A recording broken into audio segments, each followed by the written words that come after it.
Good morning, students. So we have done with the realization account. That is how to prepare realization account. In last video, I told you. Now we are going to discuss the treatment of realization expenses in dissolution. Right? So now expenses will be treated differently in different cases. So we are going to discuss the different cases. Now you have to see in the question whether the expenses are paid by the firm or by the partner. And second thing you have to see whether it is paid by the firm or by the partner. Means what you have to keep in mind, whether it is paid by the firm or by the partner, right? Second thing you have to see whether it is bear by the firm or by the partner. So these both things you have to keep in mind. Okay. So first of all, we are going to discuss. Suppose it is written realization expenses rupees 5,000. Means nothing is given in the question whether it is paid by the firm or by the partner or whether it is borne by the firm or by the partner. So in this case, we'll simply assume it is paid by the firm or bear by the firm.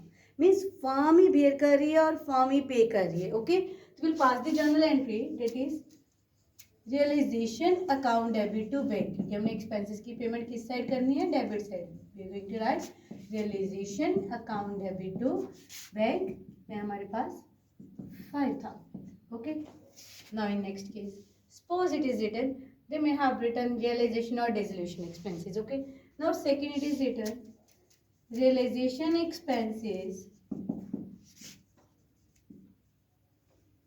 rupees 5,000 paid by the firm.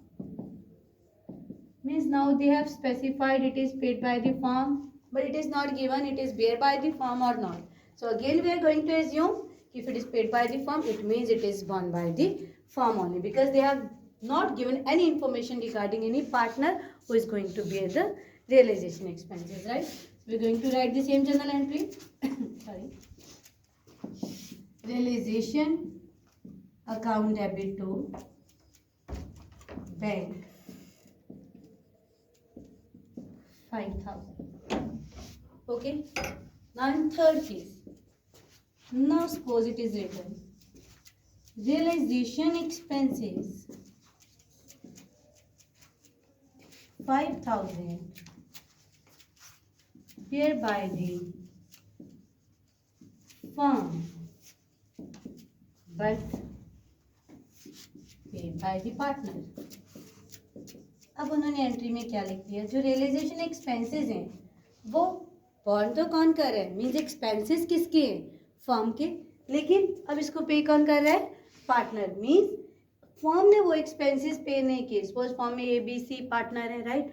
अब ए पे कर सकते, ए पे कर रहा है, B पे कर रहा है, जब सी पे कर रहा है, लेकिन जब भी कोई पार्टनर पे करेगा on behalf of the firm, obviously हमने क्या करने हैं, वो पार्टनर को एक्सपेंसेस पे भी तो करने हैं.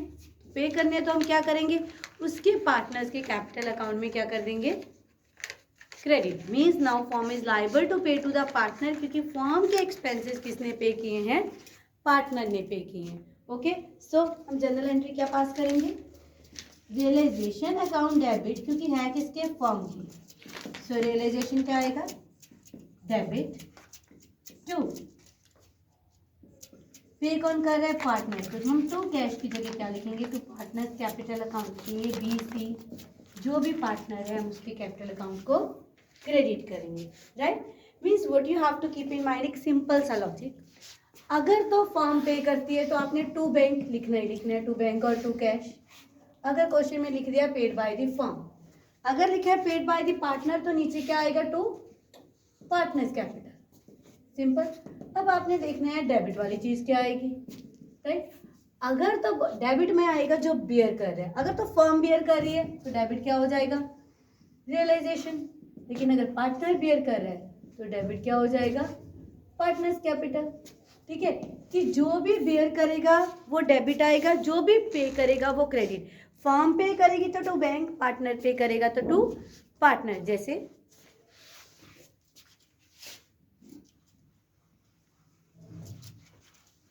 अब मान लो ये लिखते हैं realisation expenses 5000,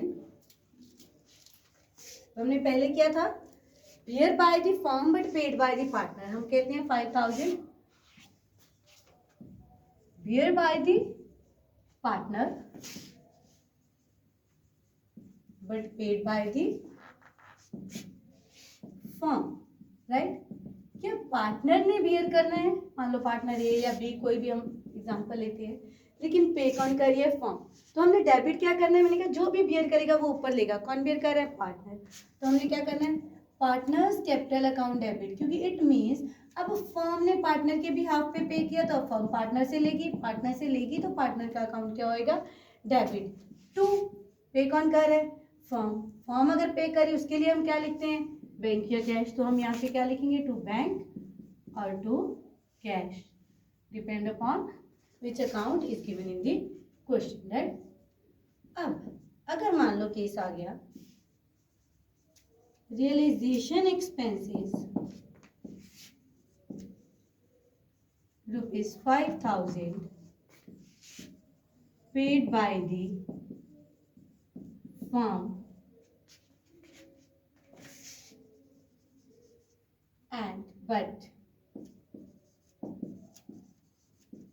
partner has to bear these expenses।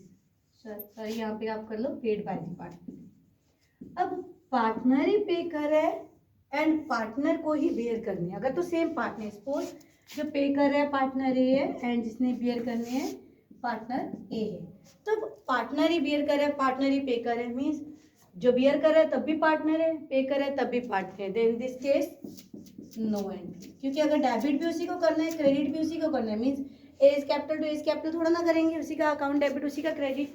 So we are not going to pass any journal entry. So when it is written कि expenses are paid by the partner, same partner and bear by the same partner, no entry।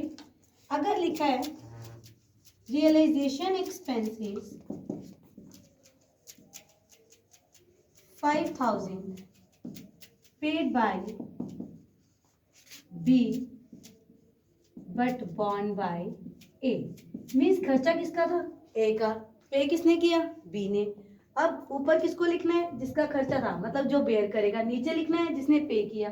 तब it means bear किसने किया, ए ने, तो हम ऊपर क्या लिखेंगे, एज कैपिटल अकाउंट डेबिट। नीचे पे किसने किया, बी ने, so B capital account debit. Means अब ए ने बी को देने हैं, क्योंकि ए का खर्चा बी ने पे किया, ठीक है। तो आपने क्या याद रखना है, अगर तो सेम पार्टनर के एक्सपेंसेस है, उसी ने पे किए, उसी ने बेयर किए, तो no need to pass any entry, क्योंकि ए टू ए तो नहीं करेंगे। लेकिन अगर पार्टनर डिफरेंट है, मान लो ए का खर्चा था, बी ने पे किया, तो ऑब्वियसली अब क्या करेगा, बी ए से लेगा, तो बी का अकाउंट क्या हो जाएगा, क्रेडिट, और ए का अकाउंट क्या होएगा, डेबिट। अब समटाइम्स इट हैपन्स कि जो फर्म है वो पार्टनर को ये रिस्पॉन्सिबिलिटी दे देती है कि वो जो रेजोल्यूशन का प्रोसेस है वो कैरी आउट करेगा, तो उसके लिए वो उसको कमीशन देती है, ठीक है। कमीशन और यू कैन से रेम्यूनरेशन भी देती है। Remuneration a type of salary, but हम इसको बोलते हैं रेम्यूनरेशन, राइट। सो अगर तो फर्म ने उसके साथ फिक्स रेम्यूनरेशन की है, suppose it is written as a partner has to carry out the resolution process and he is to be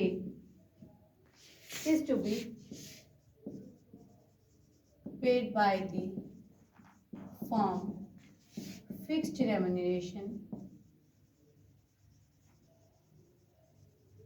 ₹10,000.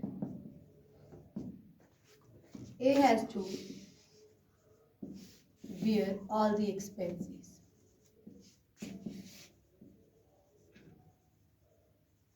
And the realization expenses is written was ₹12,000। अब इस case में देखो क्या है, अब फर्म ने बोला ठीक है, अब तूने क्या करना है, सारे एसेट तूने सेल करने हैं, तेरा काम है, हम तुझे फिक्स रेम्यूनरेशन 10,000 देंगे। एक्सपेंसेस हो चाहे 5,000, चाहे 10,000, चाहे 15, चाहे 20, वो तेरे, मतलब जो ज़्यादा है वो भी तेरे, जो कम है वो भी तेरे।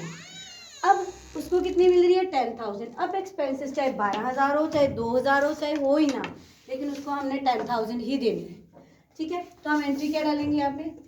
सो रियलाइजेशन का खर्चा तो क्या है 10,000, तो लेकिन फॉर्म का खर्चा तो है, तो हम लिखेंगे realization account debit to A's capital. हमने ए को कितने देने हैं 10,000, राइट। अब मान लो यहाँ पे लिख दिया कि एक्सपेंसेस आर, इसी में ऐड कर रही हूँ बी पार्ट, कि expenses are paid by the firm. अब क्या हो गया, खर्चा किसका था?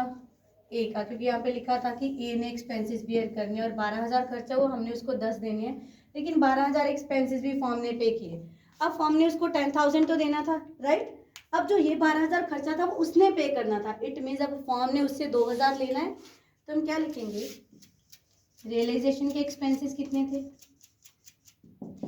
रियलाइजेशन अकाउंट डेबिट था 10,000, जो हमने उसको पे करने थे, राइट। अब हमने ए से वापस लेनी है, so A's capital account debit कितने लेंगे 2,000 टू बैंक, क्योंकि फॉर्म पे कर रही है। मीन्स अब देखो फॉर्म के अकाउंट से 12,000 चला गया, टू बैंक लिख दिया। अब ए को हमने ए के हमने 12,000 पे किए, उसको 10 देने हैं, तो ऑब्वियसली अब उससे 2 वापस ले लेंगे। ठीक है, तो रियलाइजेशन का एक्सपेंसेस है 10,000, क्योंकि ये फॉर्म ने पे करना था। 2,000 ए से इसलिए वापस लिए क्योंकि ये 12,000 ए ने पे करना था, लेकिन फॉर्म ने उसके बिहाफ पे किया, तो उसको हमने 10 देने थे, 12 उससे लेने थे, तो हमने 2 वापस ले लिए। टू बैंक, फॉर्म के अकाउंट से 12,000 चला गया, राइट। बट अगर यहाँ पे ये ना लिखा होता कि A has to bear all the expenses, it means उसको रेम्युनरेशन मिलनी थी, जो एक्सपेंसेस किसके थे? वो फॉर्म के थे। तब हम एंट्री कैसे करेंगे? रियलाइजेशन टू एज कैपिटल तो हम 10,000 करेंगे, लेकिन जो एक्सपेंसेस भी फॉर्म के हैं तो वो हम करेंगे realization account debit to bank 12,000, कि फॉर्म ने उसको भी 10,000 देना और खर्चा भी फॉर्म में बियर करेंगे। ओके, सो इस तरह के एक्सपेंसेस होंगे जो हमने रेजोल्यूशन में करने हैं, मतलब इनमें से कोई भी एक एंट्री आएगी आपको क्वेश्चन में। Okay, now we are going to discuss next journal entries, how to prepare realization account, means how to pass journal entries, right.